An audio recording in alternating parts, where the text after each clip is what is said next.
Today, the Church honors the Holy Trinity, the Father, the Son, and the Holy Spirit, one God.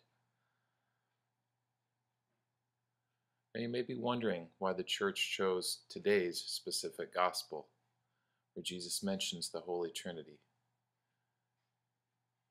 where he tells his disciples to go out into the land and baptize people in the name of the Father, the Son, and the Holy Spirit. When you're reading the gospel today, it might seem that Jesus says that it's okay that everyone can baptize people. But we may have been thinking all along that only priests or deacons had the authority to do so. Well, it is true that traditionally anyone can baptize anyone. However, historically in the church, baptisms have usually been done by bishops, priests, or deacons. However, if there's an emergency and someone may be near death, you may go ahead and baptize them. There are several accounts that I've heard over the years. One of a nurse in a hospital who had a newborn who was near death. She poured water over the baby's head and said, "I baptize you in the name of the Father, the Son, and the Holy Spirit." And that baptism is valid and recognized by the church. Now, how do we make a baptism valid? What makes it valid? There are two things. First, water must be used. It can either be poured over the head, the person can be immersed, or water can be sprinkled on their forehead.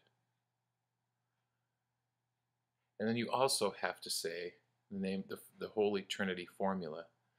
I baptize you in the name of the Father, the Son, and the Holy Spirit. Now, if a person needed baptism and someone didn't have water, and they were to say, for example, use dish soap, and then say, I baptize you in the name of the Father, the Son, and the Holy Spirit, that wouldn't be a valid baptism because water was not used.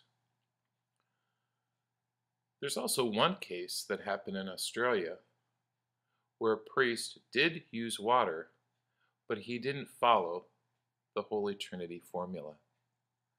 Instead, he said, I baptize you in the name of the Creator,